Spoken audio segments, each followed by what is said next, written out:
and address for the record. Steve Venuto, 17 Jefferson Avenue. Frank, is it still the same way? I mean, I know there was that, Christie put in that 2%, that taxes can't exceed 2% year over year. Is that still in place? 2% cap is still in place. So we have a 2% cap. So what happens is, when we look at what we have to pay for the next year versus last year, if we go over 2%, then that's when stopgaps go into place. For example, do we take money from the sewer authority at that point to offset some of these shortages? In order to reach the 2% cap, we did take $270,000 from the sewer account this year. And how much do we have left in that? You know, Frank? About $800,000, I believe. All right, so we have to take $250,000 out of there just to give us The 2% cap. the $120 increase. If you didn't take it, it would be even more. That's correct. So the options would be to take more out of that authority, which could offset the increase for the year. Option 2 would be, maybe it's not a smart time to do a street and spend $90,000 in a year that this huge increase is coming. We have a reval coming up. We had to pay for that.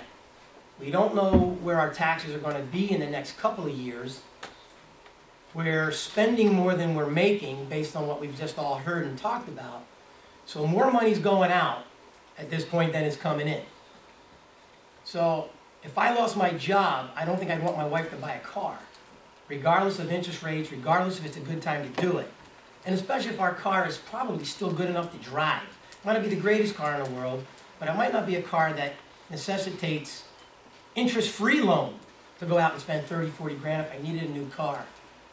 I guess kind of what I'm throwing out there is, and I don't know what the answer is, but I know we can't sell liquor licenses. That would definitely help offset our cost problems. I know we have, and it's not for lack of trying, but we still have no redevelopment that is essential when we're spending more than we're taxing. We have Clementon building homes down the street, Magnolia, Summerdale. I don't get it. What am I missing? Why can't we compete with the towns around us to create revenue streams to help offset these increases? Because eventually it's a self-fulfilling prophecy. Our debt will continue to grow unless we can either tax more or take more from the authority. But they're both, one or the other is going to run out. And probably the sewer authority, which at one point, I mean 3 or 4 years ago, had over $1 million in it, $1.5 million. I mean, that's been depleted by 30, 40%. And I'm not saying it's the wrong call. I'm just saying that was money that was set aside. Don't touch it. God forbid there's a catastrophic sewer issue. But I also understand that sewers are easier to do today than they were when that money was put away. There's other things we do that are cheaper than what we used to do in the old days. But what I'm saying here is it's an accumulative effect. That exponentially, we are going to either run out of people, money, taxes, or revenue. And as more people default, our uncollected debt's going to continue to rise, which we're going to then have to subsidize more of that.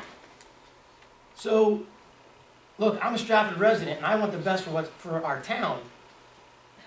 I don't know if fixing streets is really great timing. I mean, again, it's one man's opinion. But things are bad out there, and I don't see our revenues increasing. If anything, I've heard now that Goodwill might leave. It's possible that as commercials decrease even further, ours will increase even greater. And I know it's just a big crap storm I'm throwing at you, because I don't know the answer. I mean, I'm literally saying these are all the things that are taking place. And that if we don't find a way to plug the hole in the Titanic, it's sinking. And we need to find a way through the university, through anyone that's willing to possibly build, that's willing to reinvest in our town. Eminent domain might have to be an issue based upon we may be out of ideas. It's not getting easier, it's getting harder.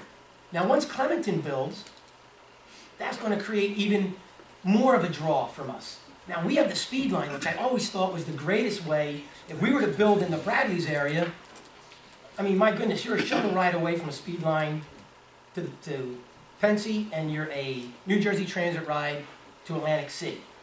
But I mean, do we have plans in place to try to, I mean, we sold a liquor license for $300,000 in 2009. I mean, that's a lot of pennies right there.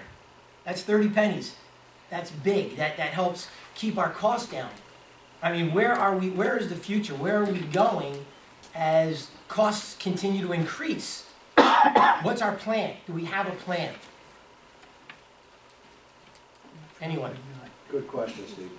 You sat up here, you knew what the numbers were, you went through this, so you know what kind of problems that we had, okay? We didn't expect the economy to go this way, okay? Is it gonna come back? I don't see it coming back for at least 5 years, maybe longer, okay? We tried the liquor license, we had it out for bid, nobody bid on it. How much, Frank? 200,000. That's for the liquor store license. That was for the liquor store license. Right, that was a distribution. That was We did distribution. it twice last year. We put Did you it get out any twice. bites less than that? 50, 100? We had some interest. Even at the price, the interest wasn't the issue as much as, remember, it's on our Whitehorse Pike Carter.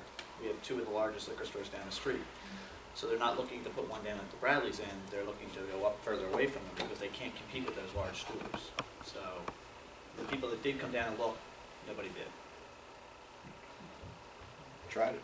I mean, And Steve, it's hard to fill Bradley's store when these businesses that are interested in getting into Bradley's are told that they need to finance the rehabilitation that's needed for them to do their business there, and then they don't own it, they still have to lease the property off of the owner.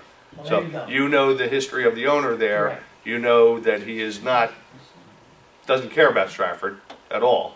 And, Correct. you know, it's to a point now where we have to decide, do we want to go out and try and market ourselves?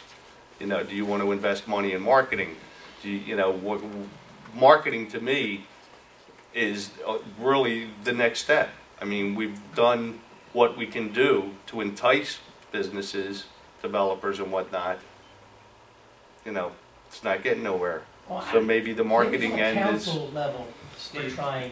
I don't know if you know that we just got a $40,000 grant from the Delaware Valley Regional Planning Commission for transit community development. So that's going to help spend the money to complete the plan that we started last year on the Bradley's piece, but now it can even take into some pieces like UMD&J, that kind of ended the whole Carter plate. Because now we have some money to do, money not only for the planner, but maybe some visuals. I mean, that's money that surely we were trying not to spend. We spent $10,000 already of our money just for that project. Well, what about when Hobnobbing came in? Remember, Mike, you were, and most of us were there when, I think his name was Hobnobbing. Right, well, so far, there's not a vision yet for that site. When we're done the vision, and we say, here's what we want, these puzzle pieces, then we would go out and talk to Hobnobbing. We would talk to D'Anastasio. D'Anastasio, that's who I was Right. talking about, John. Right. The gentleman came in, remember he came in with renderings, basically what he liked, what he thought he could do, what he couldn't do. Right. And one of the things he said was, if you gave me your liquor license, if you threw the liquor license into this, that man was willing to not only fund it, he was also willing to fund eminent domain costs. But what year were we in?